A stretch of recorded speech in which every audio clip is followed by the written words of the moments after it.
അപ്പച്ചിയുടെ കാല് വെച്ചിട്ട് എന്റെ റൂമിൽ കയറാൻ പറഞ്ഞേ. ഈ കാല് ഞാൻ കാല് കുത്തി നടന്ന വീട്. ഇത് വീട്ടിൽ ഞാൻ കാലും കുത്തും കൈയും കുത്തും വേണമെങ്കിൽ തലയും കുത്തി നടക്കും ഞാൻ. ഇപ്പൊ ഈ അപശകനം പിടിച്ച കാല് വെച്ച് ഇവിടെ ഇറങ്ങിക്കോ. നിന്റെ അടി അപശകനം പിടിച്ച കാല് എന്റെ ഒന്നല്ല.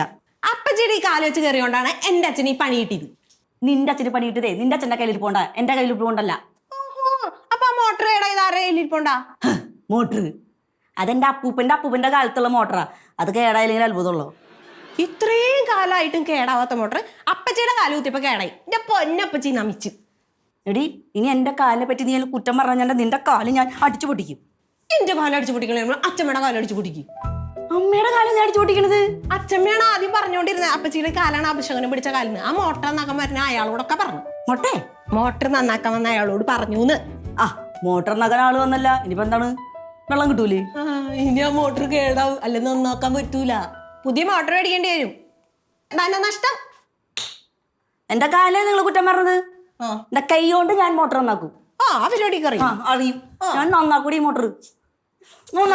എന്റെ അഭിഷേകൻ അത്ര കോരങ്ങത്തി പോയി നന്നാക്ക്. കിണർ ഇടിഞ്ഞു വീഴാണ്ടിരുന്നാ മതിയായിരുന്നു.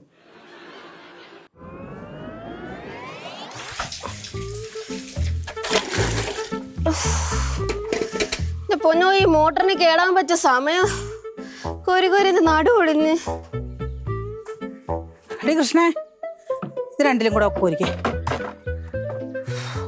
ഇത് രണ്ടും കൂടി ഞാൻ കോരണോ? പിന്നെ അച്ഛൻ ഒരു കാര്യം ചെയ്, അപ്പുറത്തുള്ള വീട്ടിലല്ലേ ബക്കറ്റുകളൊക്കെ എടുത്തോണ്ട് പോവാ. അതൊരു നല്ല ഐഡിയ ആണല്ലോ. നീ ആദ്യം ഈ ബക്കറ്റ് നിറച്ചിക്ക്, എന്നിട്ട് ഞാൻ അയൽവക്കത്തെ ബക്കറ്റൊക്കെ മേടിച്ചോണ്ടിരാം. എന്തൊരു അനുസരണ, ഞാൻ വെറുതെ പറഞ്ഞതാ. എടി വെറുതെ പറഞ്ഞാണല്ലോ അതൊരു ഉപകാരമല്ലേ. നീ ഇതൊന്ന് നിറക്കടി, എന്നിട്ട് ഞാൻ മേടിച്ചോണ്ട് വരാന്നേ. നിറക്കി എളുപ്പോട്ടെ. എന്തു അടി? ഒന്നുമില്ല, വടിയെടുത്ത് അടി മേടിച്ച പോലെ ആയിപ്പോയി. ഇത് നിറച്ചില്ലെങ്കിൽ നീ എന്റെ അടി മേടിക്കും. കോരി നിറക്കടി അങ്ങോട്ട്. നോക്കി വെക്കുന്നു ഉപ്പുണ്ടോ?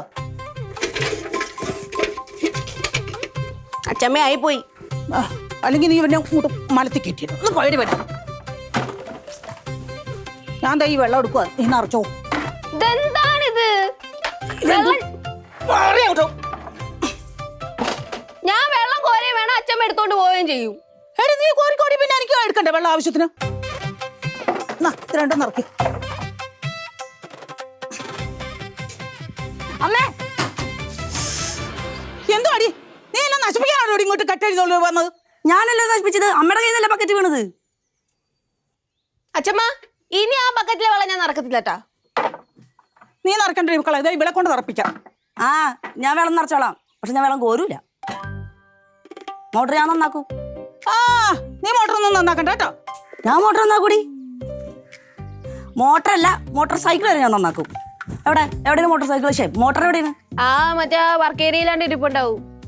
നന്നാക്കാം. എടി സരിതേ, ആ മോട്ടർ എങ്ങാനും അഴിച്ചു പറിച്ചിട്ടാ അത് തിരിച്ച് അതുപോലെ ആക്കാൻ നിന്നെ കൊണ്ട് പറ്റില്ല. നീ വേണ്ടാത്ത പണിക്ക് പോലെ.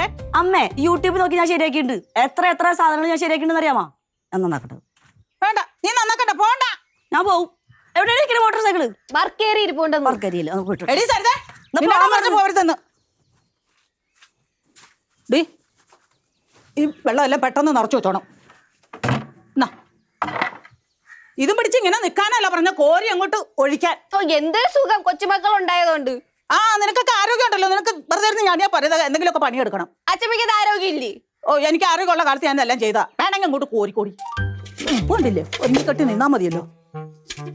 അതിനെ തടാവാനല്ല പറഞ്ഞത്, വെള്ളം മുക്കി ഇങ്ങോട്ട് ഒഴിക്കാനോ. ഇത്ര ബക്കറ്റ് നിറച്ചു വെച്ചാൽ ഞാൻ വന്ന് കേട്ടോ. ഞാൻ ഒഴിച്ചോളാം. എന്നെ പേടിപ്പിക്കരുത്, ഒരൊറ്റയ്ക്ക് ഇരുവച്ചെന്നാട്ടല്ലോ. കൊച്ചുമക്കളാണ് പോലും. അച്ഛൻ പറഞ്ഞ പോലെ ഈ അപ്പച്ചി ദുശകനം പിടിച്ച ആള് തന്നെ. വന്നപ്പോ തന്നെ എനിക്ക് പണി കിട്ടി.